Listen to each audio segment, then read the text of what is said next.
Merci Christelle. Merci, présidence, les directrices, directeurs. Merci d'être là et pour ce moment d'introduction. J'ai mis la muse de Brancusi, la muse endormie de Brancusi, un peu pour illustrer la personne au centre dans sa nudité. Dans sa nudité, et pourquoi? Parce que notre culture, c'est directement notre peau. Elle est superficielle. Et en même temps, si quelqu'un vous touche, soit pour vous caresser, soit pour vous frapper, il vous touche au cœur.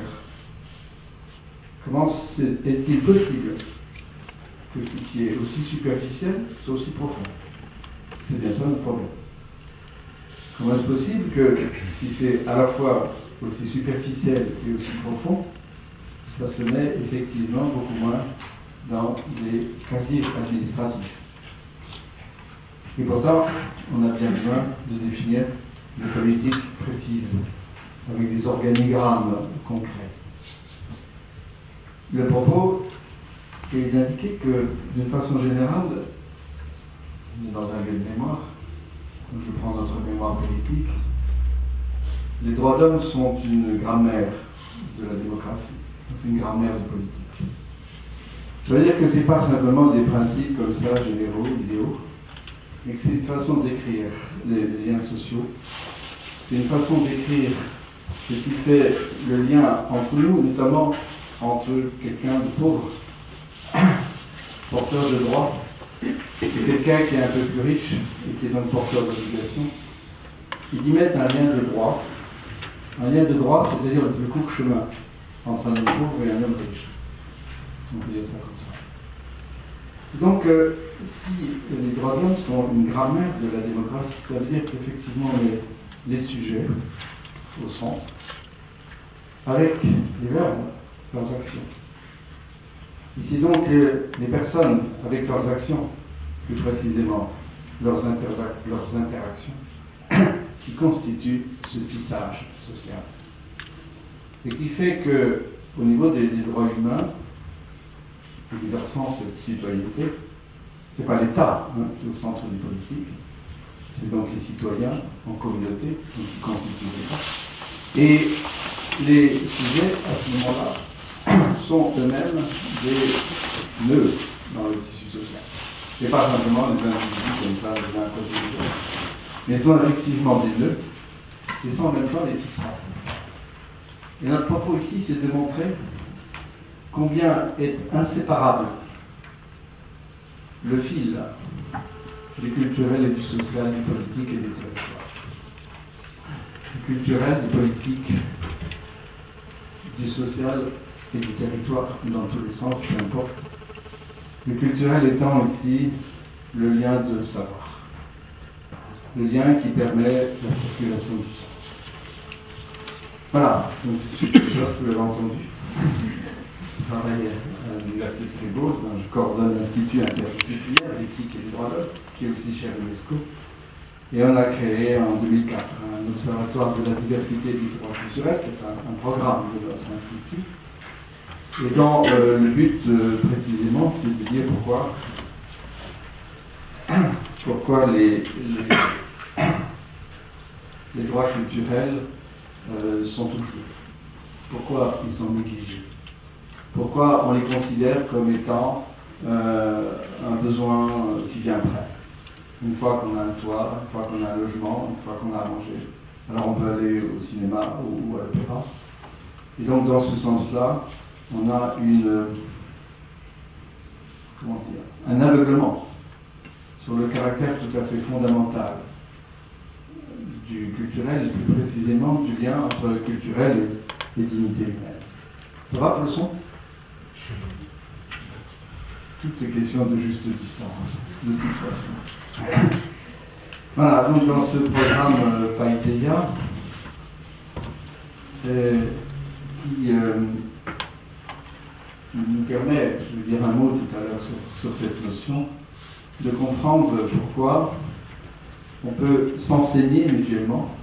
Enseigner, ça veut dire donner des signes, partager des signes, comment on peut s'enseigner mutuellement pour qu'on soit capable de recueillir des uns et des autres ce savoir qui s'est acquis. Et notamment, c'est ça notre défi, notre objectif. C'est de recueillir, non pas de centrer spécialement sur l'homme pauvre ou sur la famille pauvre, en essayant d'aller vers elle, comme on le dit, dans un langage politiquement correct. Mais plus l'homme pauvre, plus il est muet, donc plus il est difficile à entendre, pour lui difficile à parler, et pour nos oreilles difficile à entendre, parce que la distance est grande. Et donc je crois que ce sur quoi il faut, c'est un petit peu comme dans la famille, hein, si on focalise tout sur l'enfant, ça devient l'enfant roi, et on a quelques soucis. Hein. Si on focalise tout sur le pauvre, on dit pourquoi finalement il est si pauvre, et on a tendance à dire qu'il y est quand même pour quelque chose. Et ce sur quoi il faut focaliser, c'est sur ce lien que j'indiquais à l'instant, entre le porteur de droit et le porteur de devoir. Autrement dit, les droits de l'homme en général, et les droits culturels au sein des droits de l'homme en particulier, c'est précisément ce qui nous permet, j'allais dire, d'auditionner d'abord, en tout premier lieu, hein, de respecter, d'auditionner cette double souffrance. La souffrance de la personne qui est en situation de violation des droits de l'homme, et la souffrance de l'autre personne ou du groupe, des gens qui sont dans une institution ou à titre individuel, familial, qui tentent de lui venir en aide. Et ces deux souffrances qui se font écho, c'est ces deux souffrances et d'autres encore, parce qu'il faut espérer qu'il n'y a pas qu'une personne qui vient en aide, qu'il y en a d'autres derrière. Des gens qui se sentent, beaucoup parmi vous, qui fait ça par cœur et au cœur, qui se sentent bien trop impuissants par rapport à beaucoup de détresse, par rapport à beaucoup d'absence, par rapport à beaucoup de non-sens, par rapport à beaucoup d'aveuglement. Et donc c'est cette double souffrance qui nous appartient d'observer avant quoi que ce soit. Donc c'est ça, si vous voulez, un petit peu notre approche. Et pour juste donner un mot, vous allez je vais me casser la figure, ça c'est sûr. Je vais voir si ça marche comme ça. Pour juste un mot maintenant, encore une fois, sur notre mémoire politique. On a l'habitude, comme vous savez, de distinguer entre les droits civils et politiques, d'une part, tradition plus libérale, où l'État doit rester en retrait pour maintenir la liberté individuelle, donc ne pas censurer, ne pas torturer, ne pas s'immiscer dans la vie privée, et évidemment laisser les citoyens s'exprimer au moment des élections ou dans la rue. Et puis l'autre groupe de droits de l'homme, droits économiques, sociaux et culturels, où au contraire l'État doit s'investir pour créer des écoles, créer des hôpitaux, des institutions sociales. Donc avec une approche un peu droite-gauche classique.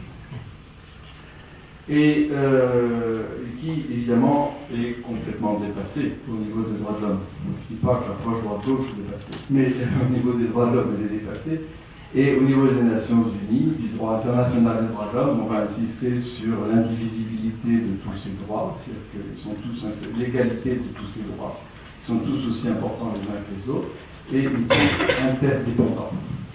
Ça, c'est pas la théorie, parce qu'on en a encore moins.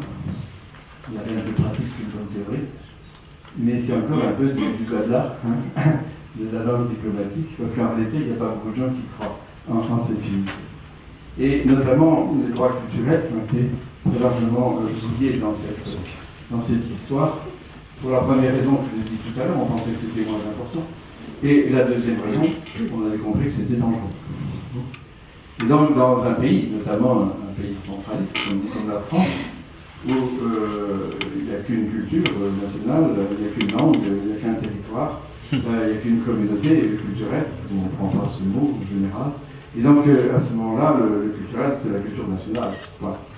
Et ça ne va pas très bien avec la diversité. Ça ne va pas très bien avec l'approche des droits, liberté et responsabilité. Pourtant, la devise républicaine, elle va au contraire très bien. Les droits, c'est l'égalité de droits, les libertés, la fraternité, les responsabilités. Et dans chaque droit, dans l'approche encore droite-gauche simplifiée et assez idéologique, on dit ici c'est essentiellement des libertés, ici c'est essentiellement de l'égalité. Mais cette approche n'a aucun sens, elle est complètement dérivée. Vous avez partout des libertés, partout de l'égalité, sinon pas de droit, et partout des responsabilités, puisqu'il y a des co-responsabilités partout. Alors ici, j'ai un problème de l'impression. Non, je vais mettre ça.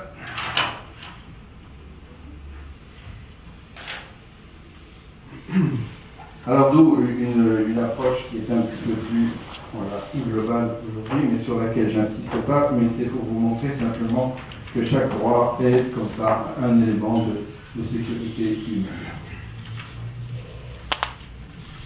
Alors, au niveau pour terminer cette mémoire sur le droit humain, instituer notre propos, au niveau donc des droits civils et politiques, vous savez que après la Déclaration universelle de 1948 des Nations Unies, l'article 26 sur le droit à l'éducation, l'article 27 sur le droit de participer à la vie culturelle, en gros c'est les deux droits culturels classiques, sauf que le droit à l'éducation est considéré essentiellement comme un droit social, et on ne pensait pas culturel, parce que quand on pensait culturel dans l'oreille, on avait une diversité culturelle. Hein.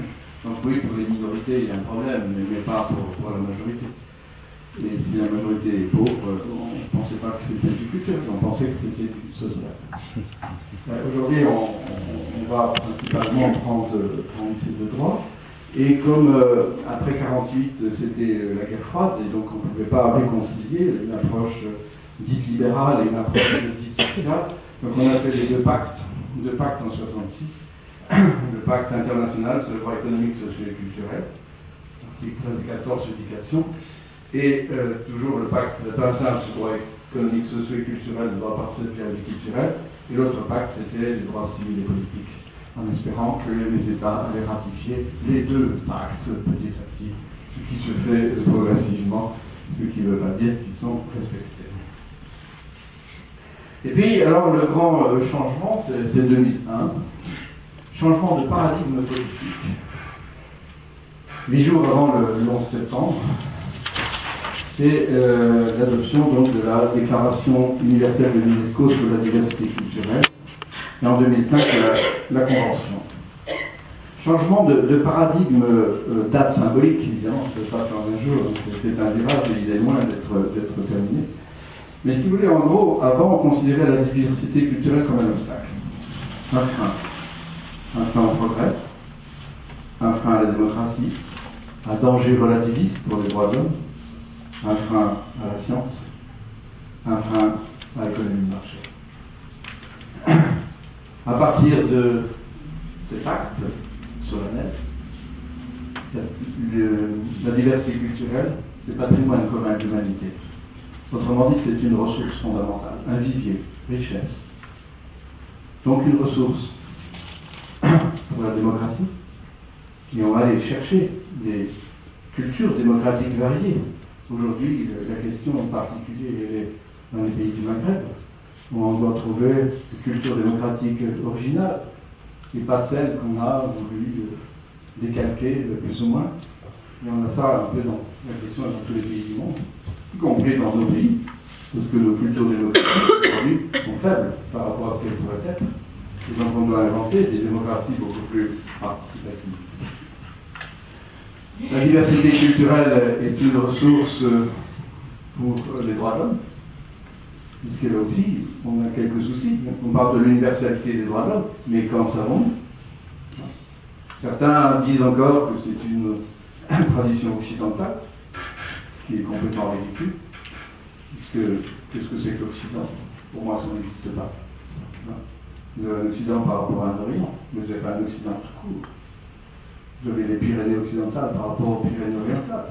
Mais l'Occident tout court, ça ne veut strictement rien dire. C'est un amalgame qui est un trou noir au niveau des politiques. Un trou noir au niveau de la représentation de la diversité culturelle du monde. On n'a pas la même culture ici, ni culture politique, ni culture des droits de l'homme, qu'auprès des États-Unis.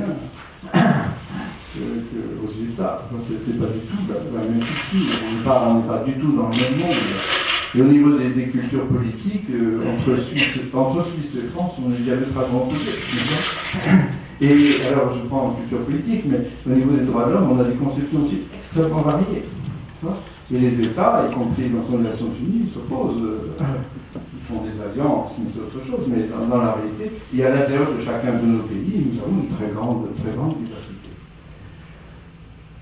Je reviendrai sur ce point. Diversité culturelle, donc on va aller chercher dans la diversité des cultures quelle est la conception de la dignité humaine. On travaille pas mal en Mauritanie, on travaille sur l'esclavage en Mauritanie, et dans la langue poulard, le mot utilisé pour dire la dignité, c'est la capacité d'éprouver la honte. Ça, c'est assez concret. Parce que si on se réfère à la dignité, tout le monde est d'accord, ouais, ok, mais bon, ça veut dire quoi? Ça veut dire que si on réfléchit sur la honte, ça devient plus concret. Et à ce moment-là, c'est toujours important au niveau des droits humains de travailler en voie négative. C'est des violations, on peut se mettre assez facilement d'accord pour dire ça c'est indigne. Maintenant, la réponse c'est autre chose. Et pour la réponse, on a bien besoin de la diversité des cultures pour les comparer. Il y a des gens qui ailleurs ont fait bien mieux que chez nous. Et donc allons chercher autrement, et ça nous amène aussi la créativité. Diversité culturelle pour la science, on en est encore un peu loin dans le monolinguisme américain, mais vous avez quand même beaucoup de gens qui reprennent l'idée que chaque langue est une grammaire. Et donc pas simplement un moyen de communication comme ça, mais donc une logique. Et on va rechercher dans la diversité des sciences, dans la diversité des savoirs, et dans la diversité des langues, une diversité d'intelligence et idéologique. Et enfin, la diversité culturelle, c'était tellement classique au niveau de l'économie. En économie classique, c'est quand même bien la diversité qui est la première ressource. La diversité des acteurs, la diversité des modes de production, des modes de circulation, des modes d'échange. Ouais. Et avec la standardisation, on n'est pas du tout dans un monde libéral. On est dans un monde qui aplatit, qui détruit la diversité. Voilà, donc ça, la déclaration est très large. On a pu mettre les droits culturels dedans au cours de la rédaction. La convention, c'est devenu beaucoup plus financier. On revient essentiellement sur les industries culturelles au sens classique, j'y reviendrai. Je cite encore la convention du Conseil de l'Europe sur le droit au patrimoine, convention cadre sur la valeur du patrimoine culturel pour la société,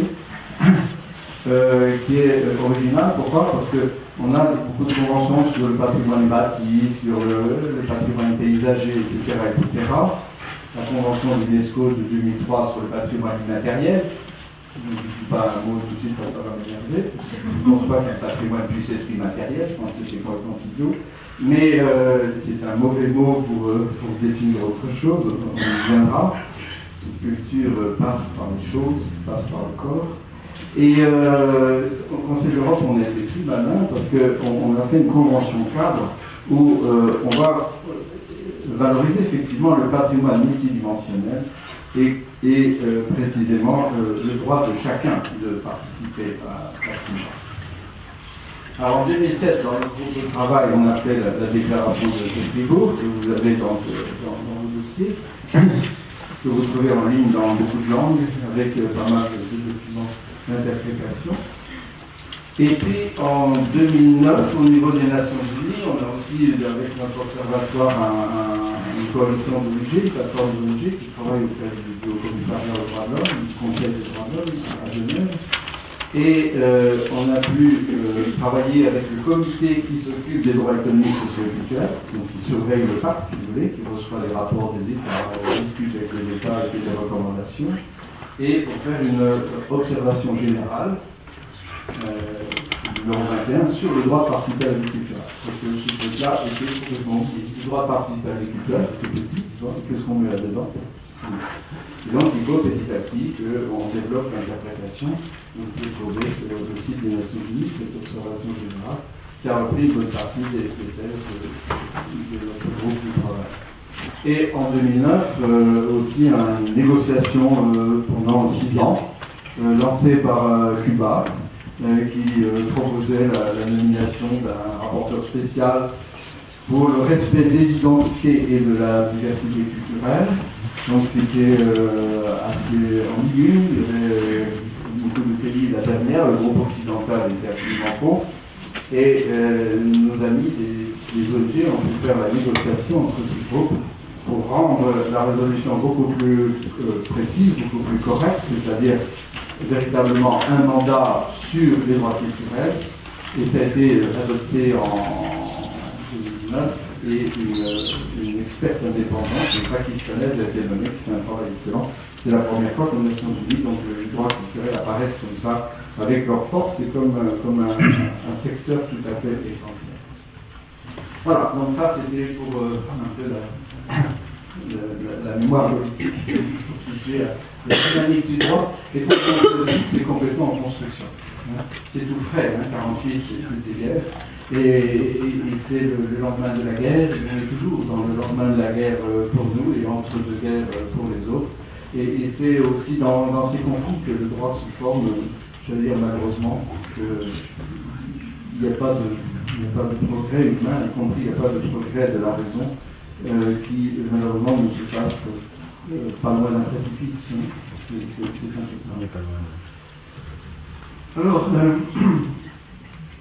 évidemment, c'est pour ça que je vous dis qu'un droit correspond à une nécessité. Donc il s'agit évidemment de saisir à quel point la dimension culturelle est une nécessité.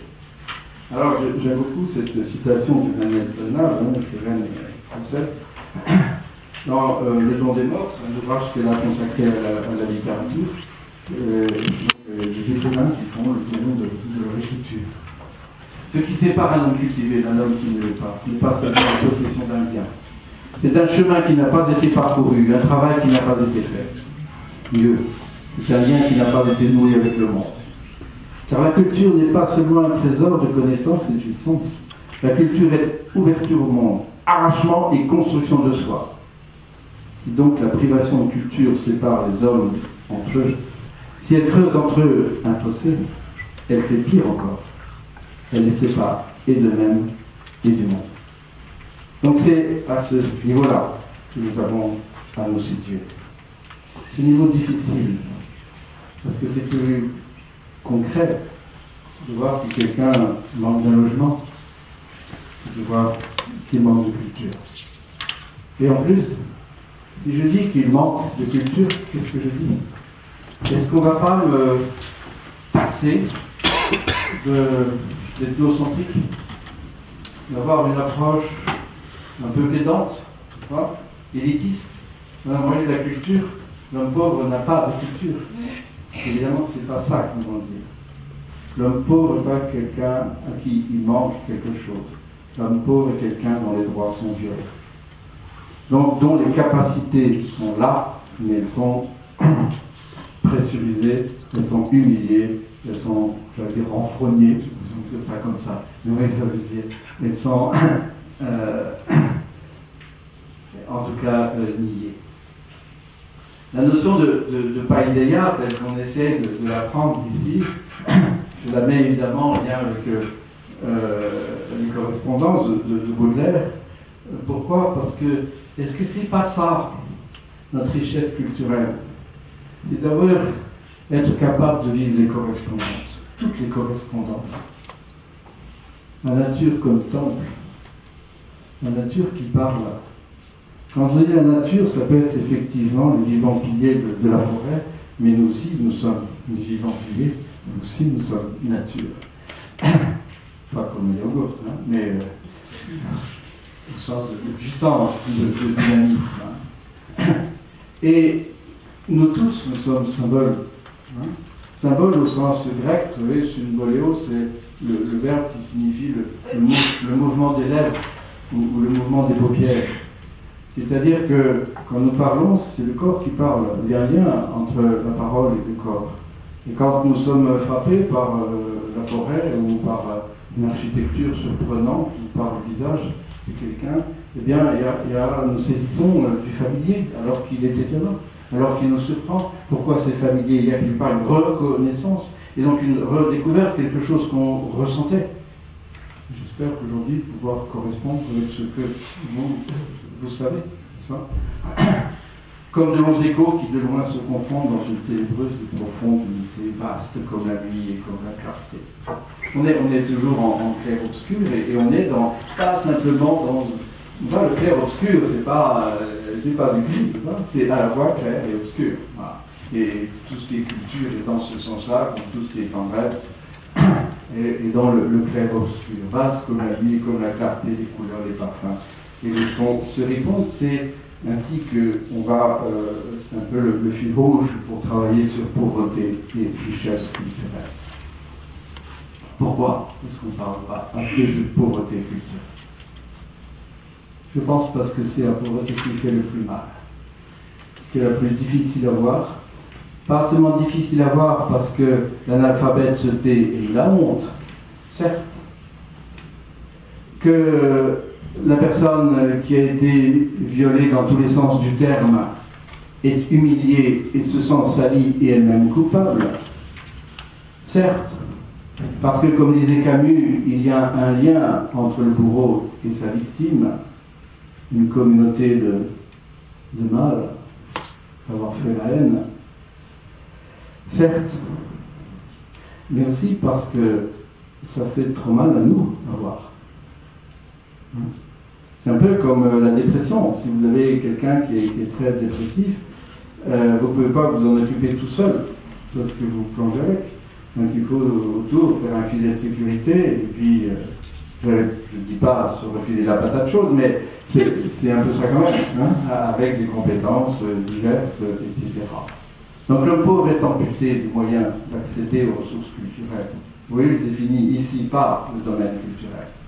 Il est humilié dans sa langue, il est humilié dans ses mains, humilié dans tout son corps. Une femme dans la région de Strasbourg qui disait qu'il ne voulait pas aller chez le médecin alors qu'elle était blessée, ce n'est pas possible. Pourquoi? Parce qu'elle ne sait pas son corps. Enceinte, elle pensait quand elle mangeait des épinards, elle se demandait si les épinards tombaient sur la tête de son bébé. Donc on a une ignorance qui peut parfois être insoupçonnable et qui ne se dit pas pour cette raison-là. Parce qu'elle savait qu'elle ne savait pas. Elle savait qu'elle ne possédait pas son corps. Ça veut dire ni elle-même, ni son enfant. Désœuvrée. Au sens, on va parfois dans certains quartiers, certains endroits, où les gens n'ont rien à faire dans ce sens-là, et s'ils n'ont rien à faire, ils ne peuvent pas passer dans l'œuvre. Les droits culturels, c'est toujours le lien entre l'œuvre et l'ouvrier. Être désœuvré, ça veut dire être enfermé en soi. N'avoir pas de capacité de pouvoir faire passer les choses de son ventre à ses mains, de sa tête à ses mains, et par conséquent dans les mains des autres, et ne pas pouvoir faire passer les objets aussi de ses mains dans son corps. Et l'œuvre, précisément, c'est cette activité-là qui nous intéresse. Il y a aussi un homme qui travaille avec ATD Caronde. ATD Caronde est une ONG qui est pionnière dans le domaine des rapports entre culture et pauvreté. Qui disait quand il voyait la ville comme ça, il disait quand je pense que mes enfants ne mettront jamais les mains. Ils ne participeront jamais à la cité. D'où la pauvreté culturelle, sans capacité d'être libre, sans capacité d'être reconnu. Donc pourquoi? Pourquoi est-ce qu'on n'arrive pas à mettre cela où cela devrait être, c'est-à-dire au cœur du politique et au cœur de l'action politique dans tous les sens grands du terme. L'action politique est à la fois sociale, culturelle, économique, écologique. Pourquoi? Eh bien, on a le problème évidemment de la définition. On va prendre la culture au sens étroit, les beaux-arts et les patrimoines, avec donc un ministère de la culture, le secteur de la culture, alors à géométrie variable selon les cultures politiques, mais évidemment, ce n'est pas lié directement à l'éducation, par exemple, ce n'est pas lié à l'information, etc. Et vous savez qu'en 1982, dans la conférence mondiale de l'UNESCO sur les politiques culturelles, cette définition a été adoptée. La culture doit être considérée comme l'ensemble des traits distinctifs, spirituels et matériels, intellectuels et affectifs, qui caractérisent une société qui englobe, outre les arts, les lettres, les modes de vie, les façons de vivre ensemble, les systèmes de valeurs, les traditions et les croyances. Donc définition large. Et là on a un problème. On est plus ou moins tous d'accord pour dire que cette définition elle est plus intéressante. Pourquoi? Parce que si on prend culture et sens étroit, on a des clivages. Or, si on aime le théâtre et si on pense que tout homme, toute femme doit pouvoir faire une expérience de théâtre, soit de jouer même, soit d'y participer d'une façon ou d'une autre, eh bien c'est qu'on pense que le théâtre, c'est pas seulement une distraction, même si hier aux Nations Unies, c'était les délégués d'Haïti qui pensaient que le rôle de l'artiste était un rôle de divertisseur, mais surtout pas politique. Alors il y a beaucoup de pays aussi qui sont en train de vouloir verrouiller les libertés artistiques et donc qui pensent cela, et qui le disent ouvertement.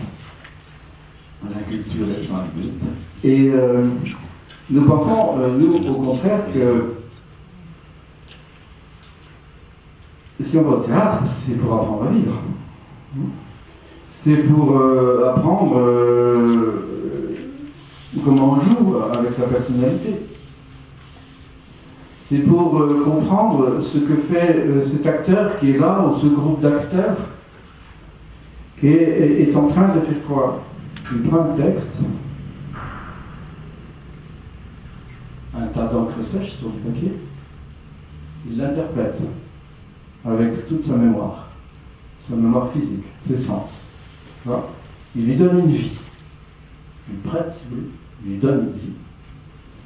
Avec le metteur en scène, avec les autres acteurs. Et puis, quand ça fonctionne bien, on parlera d'une interprétation authentique, si vous êtes d'accord, c'est-à-dire on sent que ça vit, peut-être que c'est pas celle qu'on aurait préférée, mais ça vit.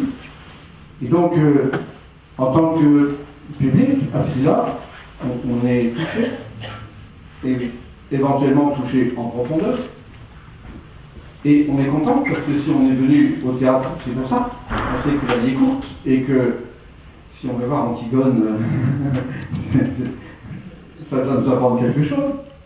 On l'a déjà vu, on l'a lu, mais là, on veut une nouvelle interprétation, on veut comprendre ce grand drame de l'humain, toujours présent.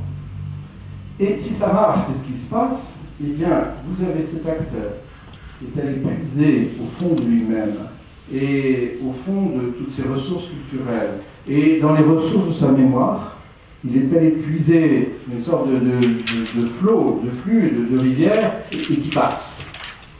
Voilà. Ah, pourquoi? Je répondrai à la question tout à l'heure. Mais ce que l'on voit, c'est que, effectivement, la culture, c'est la culture familiale. Si ça, c'est pas la culture, qu'est-ce que c'est? La culture, c'est la cuisine. C'est la cuisine au sens, pas simplement des recettes, mais du repas familial. Que la culture, c'est une façon de se loger, de s'habiller, etc.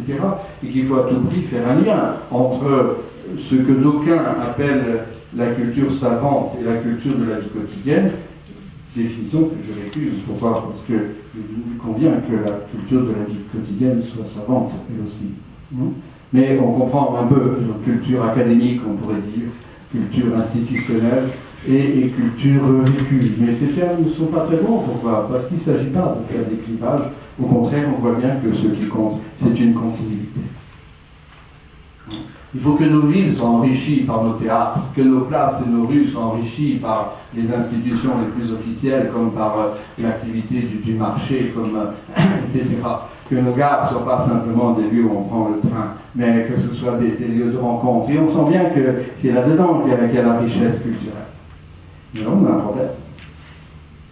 Parce que si on voit que c'est bien la définition large qui est importante et qui est la plus légitime, qu'est-ce qu'on fait en politique avec une définition large?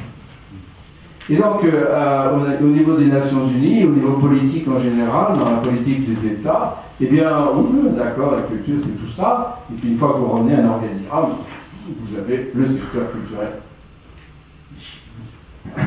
Parfois, on fait du transversal, mais ce n'est pas forcément une solution. Et donc, dans notre déclaration, dans notre groupe de travail, on travaille depuis 20 ans sur tous ces éléments-là. C'est un long mûrissement qui est avec un groupe international et des recherches dans pas mal de pays. On a l'approche de droit de l'homme.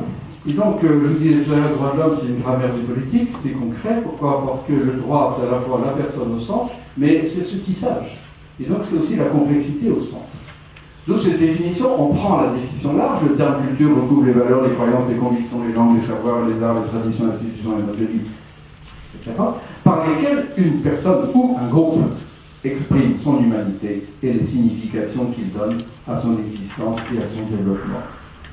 Donc on ne va plus parler de la culture arabo-islamique, de la culture occidentale, voire même de la culture européenne. Pourquoi ? Parce que tout ça, c'est des écosystèmes complètement bricolés dans lesquels vous trouvez tout et n'importe quoi.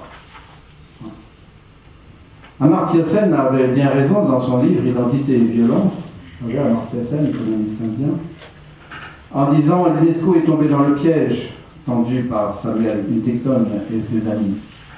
Au clash des civilisations, on a répondu par le dialogue des cultures. » Vous avez déjà vu des cultures qui dialoguaient, non ? C'est assez bizarre, la construction des leurs. Les leurs, c'est la stérilisation du politique. C'est les hommes et les femmes qui dialoguent. Ici, une femme,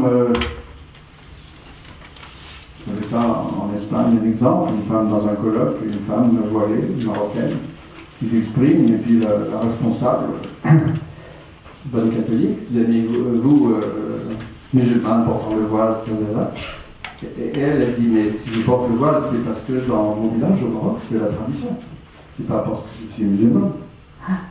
Et alors, si maintenant vous avez cette femme musulmane, marocaine, qui discute avec cet autre catholique espagnol, la marocaine, elle était infirmière, peut-être mère de 2 enfants, de 3 enfants. Quelle était sa connaissance de l'islam et de quel islam ? J'en sais rien. Voilà. En même temps, quelle connaissance elle avait de son village, de son territoire, de quelle famille il avait, de grande famille, etc., quelle formation.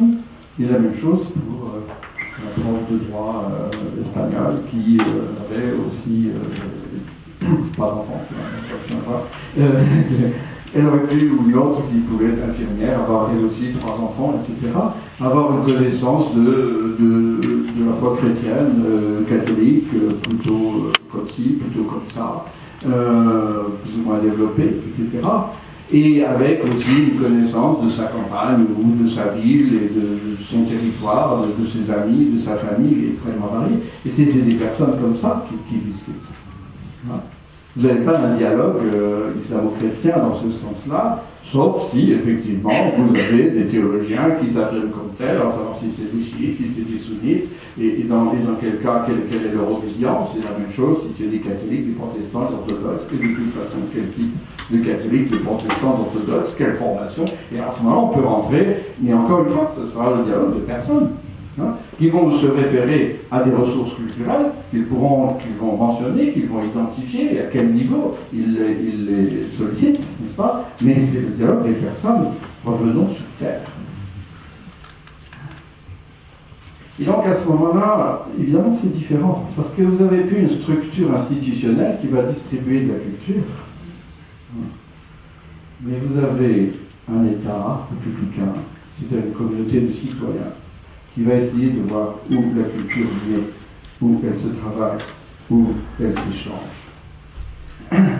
Et qui comprend bien que ce n'est pas du tout facile, que les libertés culturelles sont sans doute les libertés les plus difficiles. Toute liberté est dangereuse pour un ordre politique, parce que si on donne à chacun la liberté de s'exprimer, qu'est-ce qu'il va en sortir ? Mais les libertés culturelles, c'est encore pire, si j'ose dire, ou encore mieux, comme vous voudrez. Parce que non seulement vous avez le droit de vous exprimer, mais vous avez le droit de changer les codes d'expression. Alors surtout la difficulté de la liberté artistique, mais c'est vrai pour la liberté académique, c'est de même nature. Voilà. Et c'est vrai pour toute liberté culturelle en général, y compris la liberté d'information, où vous pouvez changer les façons d'informer. C'est vrai pour la liberté d'éducation.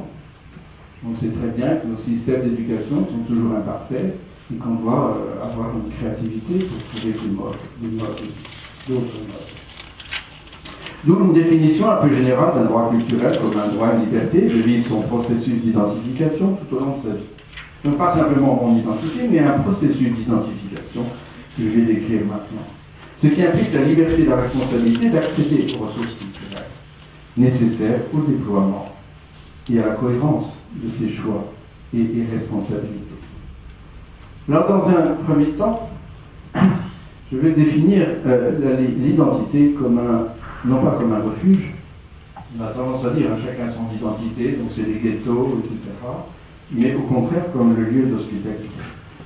Et je vais vous présenter juste un schéma dialectique pour montrer comment c'est le lieu même de la vie et comment c'est le lieu même au plus intime de la personne, mais aussi au plus intime du lien social.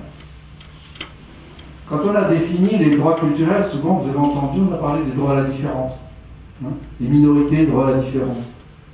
Alors, quand les Catalans, on a commencé à travailler avec les Catalans, avec les Hongrois, avec les Québécois, qui ont des minorités puissantes et riches. Et les Catalans, ils disent, nous, on n'est pas une minorité. On est un peuple. Ben oui, une minorité, ça ne veut rien dire, si ce n'est un rapport quantitatif, ça ne définit pas un groupe. Alors, quand on est au niveau des impôts, c'est important, ou d'autres choses, mais quand on est au niveau de la culture, on n'est pas une minorité, on est une communauté culturelle, une revendication de ce type. Donc, la différence, ça ne veut rien dire. C'est encore un leurre, n'est-ce pas? Parce qu'on est différent par rapport à soi, et c'est cela qu'il faut définir. Alors, quand quelqu'un est très pauvre, que ses enfants ne vont pas à l'école comme les autres, ou quand il est complètement marginalisé, eh bien, il n'a pas envie que ses enfants soient différents, ils sont bien trop. Il a plutôt envie que ses enfants soient ressemblants. Et chacun d'entre nous, nous allons penser notre identité par rapport à la vie, par rapport à la mort, par rapport au sexe, au genre, par rapport à l'arbre, par rapport au sable, par rapport à l'eau. Bref, par rapport à une quantité à la fois d'éléments, de valeurs, de conditions qui sont universelles. Et c'est sur ces conditions universelles que nous allons nous rencontrer. C'est pas universel, c'est pas des machins comme ça, n'est-ce pas? Ça, c'est pas du bois. Mais je cherchais le bois. Et c'est le bois que l'on peut toucher et apprécier ensemble, ou l'air, ou le soleil, ou etc., le corps. Mais nous le vivons effectivement d'une façon particulière, chacun à sa façon. Et donc, vous avez là un espace de liberté pour pouvoir interpréter ça. Nous autres philosophes, quand on a un dualisme, on cherche toujours le troisième. Ici, c'est facile, c'est classique, c'est le singulier. Donc, nous vivons chacune d'entre nous, d'une façon singulière, notre humanité. Être pauvre en culture, c'est ne pas pouvoir faire ça. Mais l'identité, c'est l'unique de l'identique, c'est ça qui signifie l'identité. Et si c'était que unique et identique, ce serait égal à, ça ne voudrait dire rien. Tu vois, je suis, c'est moi, pas, non. Il faut évidemment conjuguer l'unique avec le multiple pour avoir une identité riche.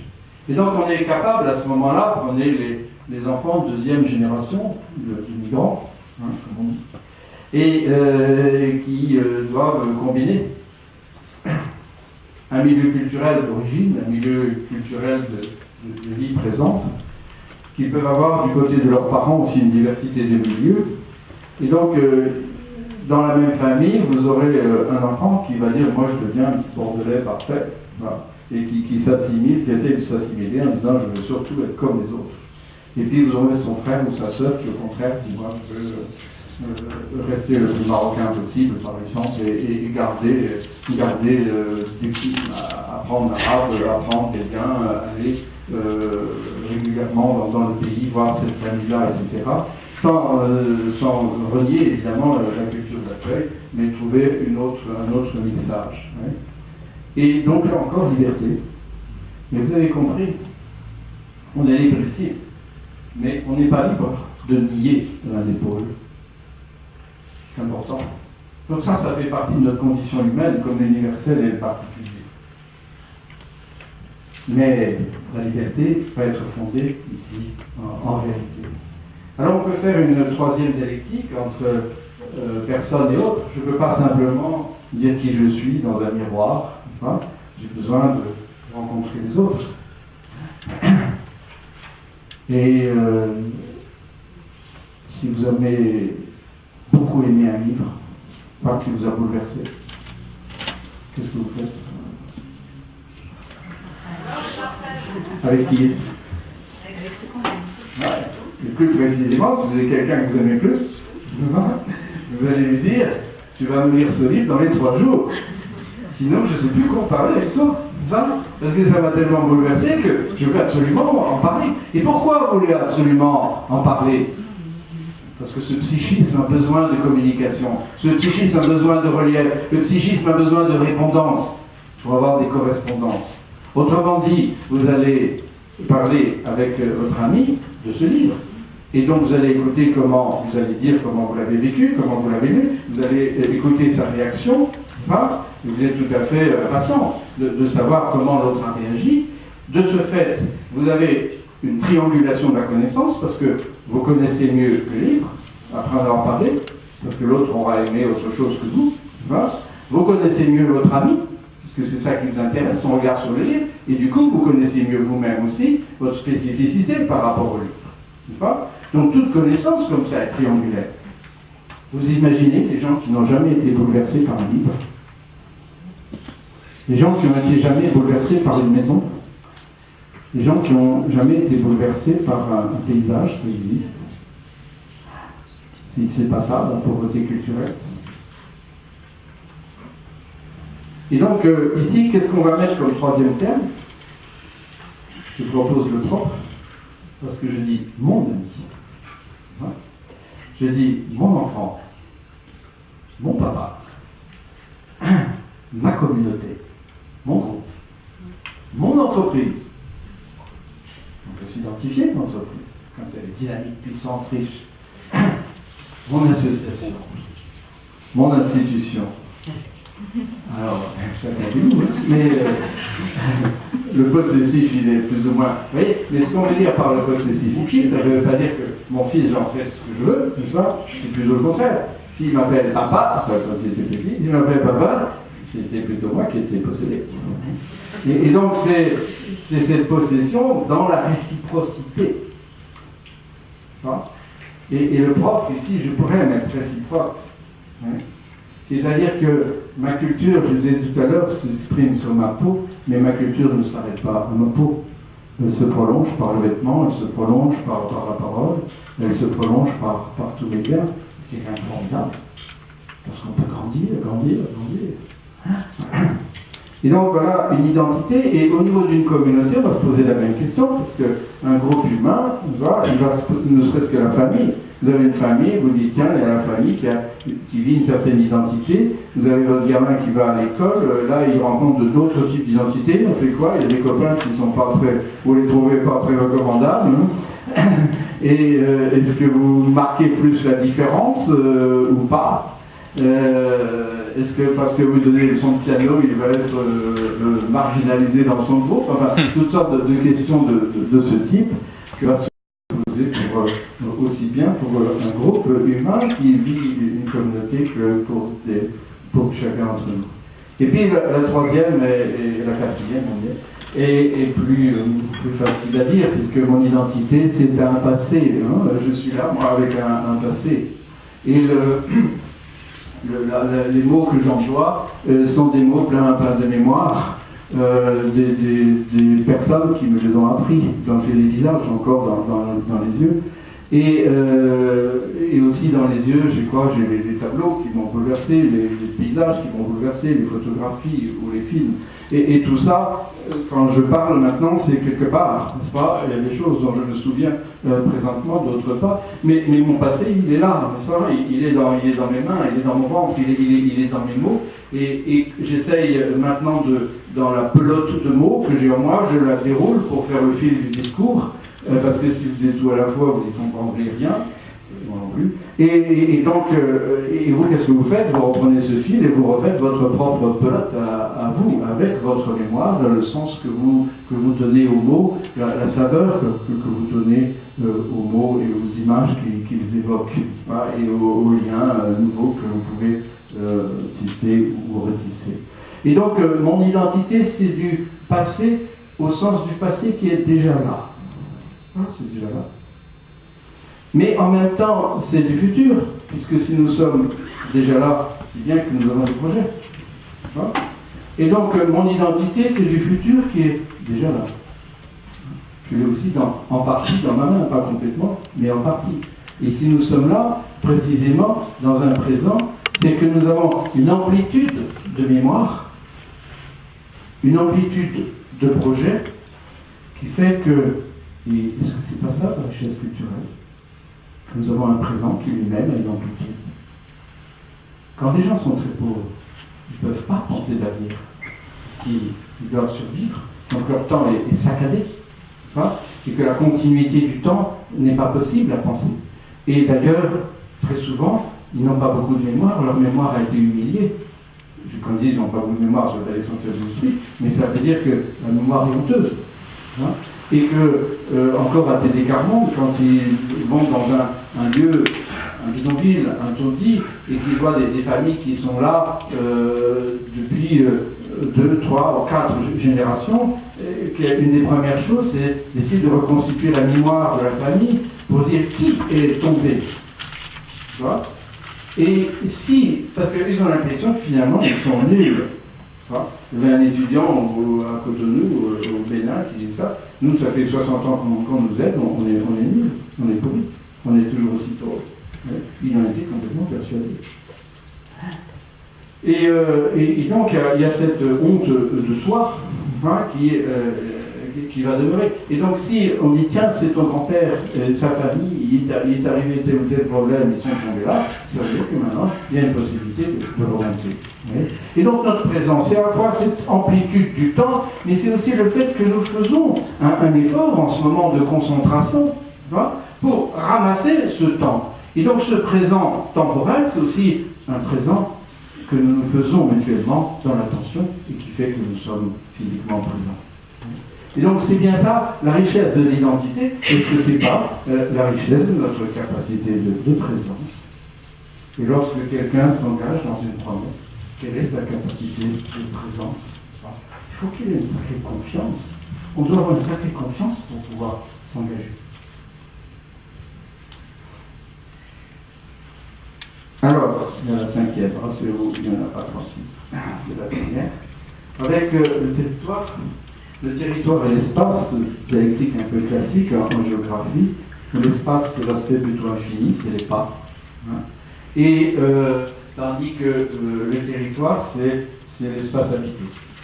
Où on a tracé les chemins, tracé les maisons, tracé sa chambre, tracé des routes, des villes, etc.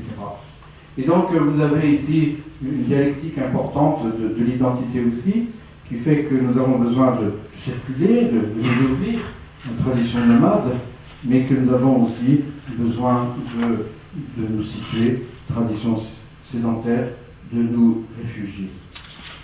Je propose ici le terme d'hospitalier, justement, où la maison est à la fois ouverte et fermée, comme notre corps, comme notre intimité. Et donc vous avez ici l'entremêlement d'une quintuple dialectique, où à chaque fois, encore une fois, vous n'avez pas le choix des pauvres. Essayez. Si une société est complètement individualiste, elle meurt. On a quelques problèmes avec ça ici. Si une société est complètement communautarienne ou collectiviste, elle étouffe ses individus, elle meurt également. Oui. Donc de dire que les droits de l'homme c'est occidental et individualiste, c'est de l'inculture. Dire que les sociétés africaines ou asiatiques sont communautariennes et ignorent l'individu au Japon, c'est de l'inculture. Ça n'est pas vrai.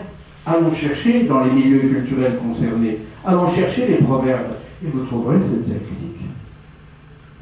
Pourquoi? Parce qu'elle est nécessaire. C'est comme le rapport homme-femme. Vous avez une société qui méprise complètement la femme, on en a aujourd'hui. Mais c'est des sociétés qui vont très très mal.